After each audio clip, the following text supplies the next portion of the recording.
जम्मू कश्मीर से आर्टिकल 370 को हटाने के मामले में सुप्रीम कोर्ट ने एक अहम फैसला लिया है। मोदी सरकार के इस अहम फैसले के खिलाफ याचिकाओं का दरअसल एक बड़ा अंबार सुप्रीम कोर्ट में लगा हुआ है, जिस पर कल सुप्रीम कोर्ट के प्रधान जज यानी कि chief justice of India DY Chandrachud ने बड़ा फैसला लिया, जिसकी वजह से विपक्षी खेमे में हड़कंप मच गया है। अनुच्छेद 370 के खिलाफ दायर याचिका पर डीवाई चंद्रचूड़ ने बड़ा फैसला लेते हुए क्या कहा, यह भी हम इस रिपोर्ट में जानेंगे। लेकिन उससे पहले आपसे आग्रह है कि चैनल को सब्सक्राइब कर लें और अगर आपको वीडियो पसंद आए तो लाइक जरूर करें। देखते रहिए, मुद्दा गर्म है।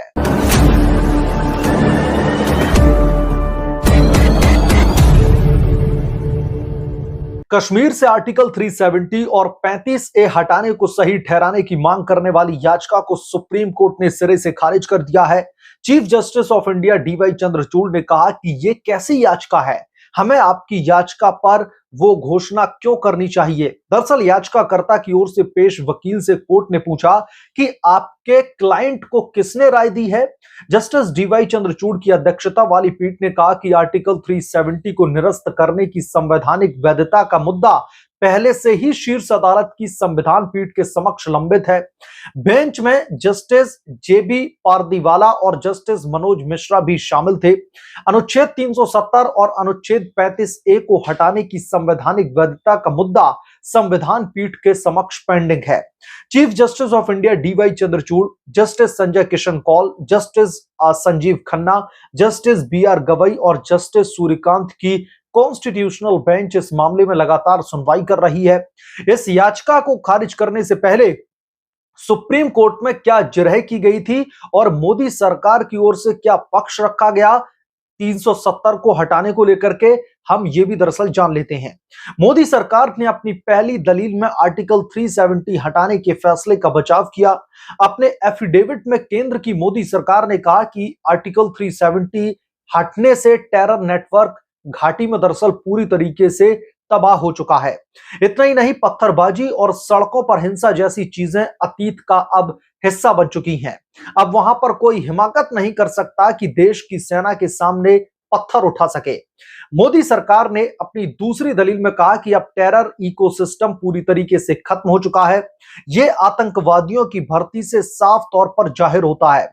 साल 2018 में तकरीबन 119 युवा आतंकी बने थे, लेकिन साल 2019 में मोदी सरकार की ओर से लिए गए इस ऐतिहासिक फैसले के बाद में जब इस मौजूदा साल यानी कि साल 2023 तक के आंकड़े सामने आए, उसके बेसिस पर इस फैसले की जितनी सराहना की जाए वो कम है।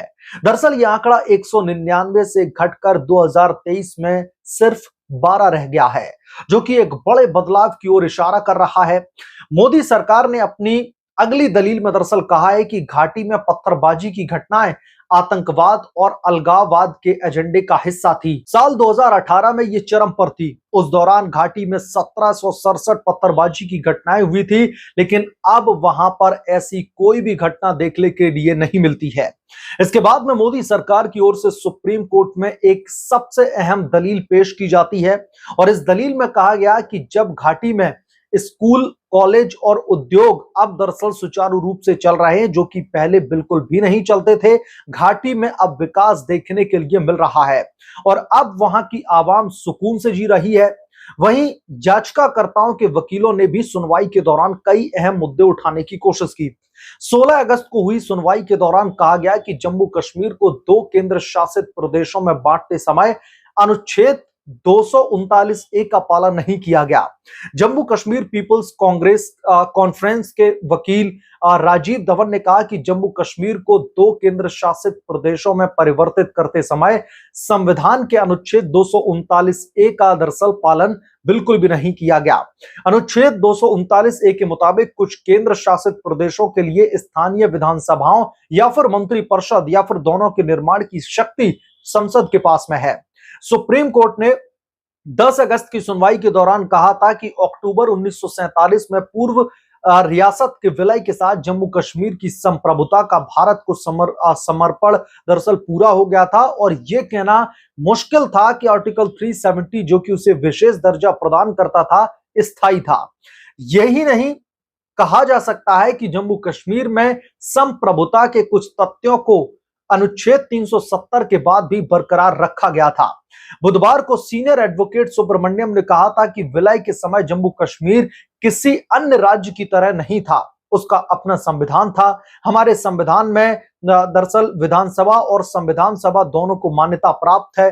मूल ढांचा दोनों के संविधान से निकला है। डॉक्टर अंबेडकर ने संविधान के संघीय होने और राज्यों को विशेष अधिकार की दरअसल बात कही थी। 8 अगस्त को हुई सुनवाई में चीफ जस्टिस डीवाई चंद्रचूड़ ने कहा कि आर्टिकल 370 ये खुद कहता है कि इसे खत्म किया जा सकता है, तो फिर इन याचिकाओं के जरिए इतना ज्यादा शोर शराबा क्यों? इस पर सिब्बल ने जवाब देते हुए कहा था कि 370 में आप बदलाव नहीं कर सकते, इसे दरअसल हटाना है तो भूल जाइए। फिर सीजेआई ने कहा कि आप सही है, इसलिए सरकार के पास में स्वयं 370 में बदलाव करने की कोई शक्ति नहीं है। सिब्बल बोले कि यह व्याख्या अपने शब्दों में समझाना दरअसल इंटरप्रिटेशन करने वाला क्लॉज है, यह संविधान में संशोधन करने वाला क्लॉज नहीं है। 3 अगस्त को हुई सुनवाई में याचिकाकर्ताओं के वकील कपिल सिब्बल ने यह दलील दी थी कि आर्टिकल 370 को उसके साथ में दरअसल कोई छेड़छाड़ नहीं की जा सकती।